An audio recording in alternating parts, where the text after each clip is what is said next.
আসসালামু আলাইকুম এভরিওয়ান। আজকে আমি আপনাদের সাথে একদম গ্রাম্য পদ্ধতিতে পিওর ঘি বানানো দেখাবো, যেটাতে একদমই কোনো ভেজাল নাই।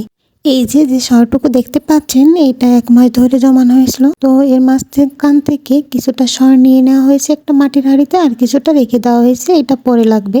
তো এই যে তারপর মাটির হাঁড়িতে এটাকে একটা অড়ং দিয়ে, এটাকে গ্রামের ভাষায় অড়ং বলা হয়। তারপরে এই অড়ং দিয়ে অনেকক্ষণ ধরে, মানে অনেকটা সময় সাপেক্ষ ব্যাপার, এটাকে অনেকক্ষণ ধরে এভাবে ফেটিয়ে নিতে হবে। নেওয়ার পর লাস্টের দিকে দেখেন এই যে এরকম একটা দানা দানা ছেড়ে আসবে, মানে একটু ছানা ছানা টাইপের।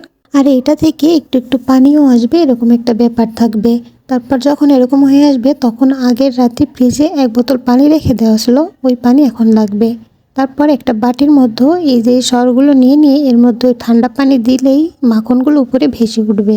তারপর এই মাখনগুলা আলতো হাতে একটুখানি পানি ঝরিয়ে একটা পাত্রে রেখে দিতে হবে। এভাবে সবগুলা দুধের সর থেকে এই মাখনগুলো আলাদা করে নিতে হবে। দেখেন কতটা পরিমাণে মাখন হয়েছে, লাস্টে একদম এই পরিমাণে মাখন হয়েছে, অনেকটা হয়েছে। কারণ প্রায় 1 মাস ধরে এগুলো রাখা ছিল। এবার একটা কড়াইতে দিয়ে এটাকে চুলায় দিয়ে দেওয়া হয়েছে, খুবই হালকা আছে। এ পর্যায়ে নাড়ানাড়ি করা চলবে না। দেখেন কি সুন্দর ঘি ছেড়েছে। যখন আমি এটা দেখছিলাম সামনে থেকে, আমি মানে এতটা ভালো লাগছিল বলে বোঝাতে পারবো না। দেখেন কি সুন্দর ঘি ছেড়ে দিয়েছে। তারপর খুন্তি দিয়ে একটু সুন্দরভাবে নেড়ে দিতে হবে, দিয়ে একসাথে মিক্সড করে নিতে হবে। এই যে দেখেন এরকম হবে। তারপর এটা বলক উঠবে, আস্তে আস্তে ঘি ছাড়া শুরু করবে। সামনে থেকে দেখতে এতটা ভালো লাগছিল কি বলবো। দেখেন কি সুন্দর উপর থেকে তেলের মতো করে ঘি ছাড়া শুরু করে দিয়েছে, একদম পিওর ঘি যাকে বলে।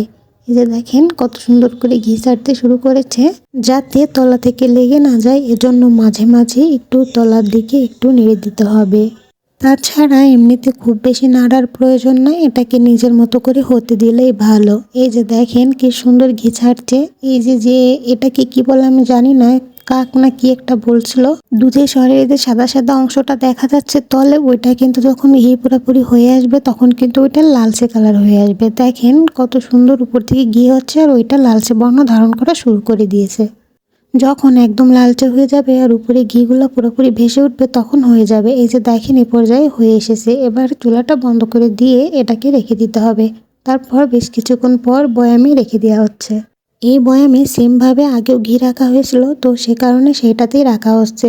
তো আপনাদের ভিডিওটা কেমন লাগলো অবশ্যই জানাবেন। আর গ্রাম্য পদ্ধতিতে এভাবে নানি দাদিদের ঘি বানানো অনেক দিন পর দেখলাম, খুব একটা দেখা হয়েছে তাও না, তবে খুবই ভালো লাগলো, একেবারে পিওর ঘি। এই ঘি বানানোটা যদি একটু ভালো লেগে থাকে, তাহলে অবশ্যই লাইক কমেন্ট শেয়ার করে দিবেন। সবাই ভালো থাকবেন, সুস্থ থাকবেন। আল্লাহ হাফেজ।